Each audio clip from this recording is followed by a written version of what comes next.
If we commandment of the birth of Jesus Christ, to go of our testimonies. Of the reality of his matchless life and the infinite virtue of his great atoning sacrifice. None other has had so profound an influence upon all who have lived and will yet live upon the earth. He was the great Jehovah of the Old Testament, the Messiah of the New. Under the direction of his Father, he was the creator of the earth. All things were made by him, and without him was not anything made that was made. For so soon as he was baptized to fulfill all righteousness, he went about doing good, and he was despised for it. His gospel was a message of peace and goodwill. He included all of the good examples. He walked.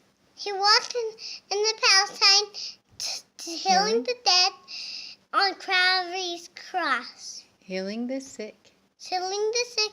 Causing the blind to See on Calvary's cross. And raising the dead.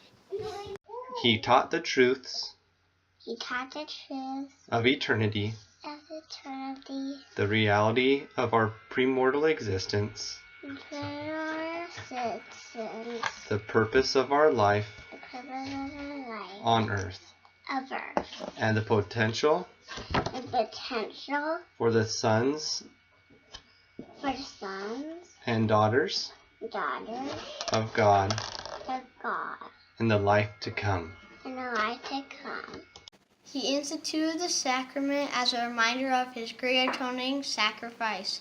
He was arrested and condemned on spurious charges, convicted to satisfy a mob, and sentenced to die on Calvary's cross.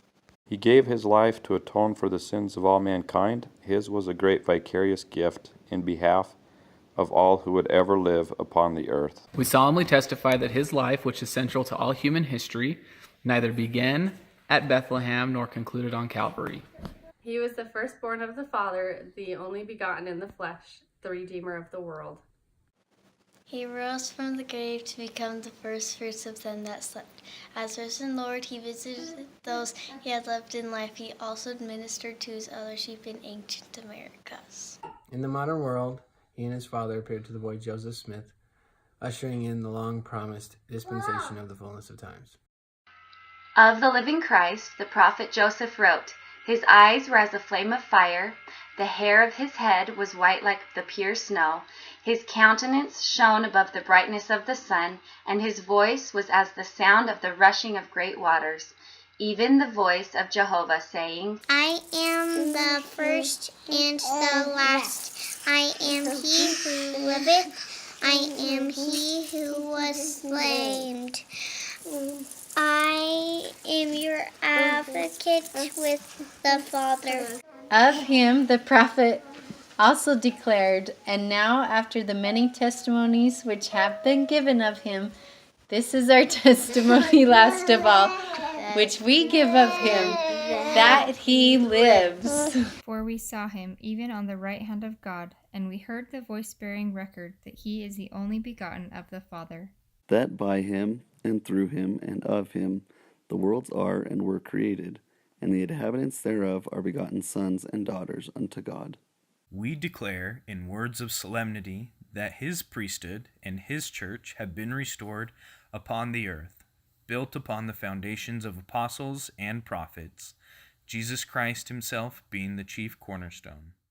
We testify that he will someday return to the earth, and the glory of the Lord shall be revealed, and all flesh shall see it together.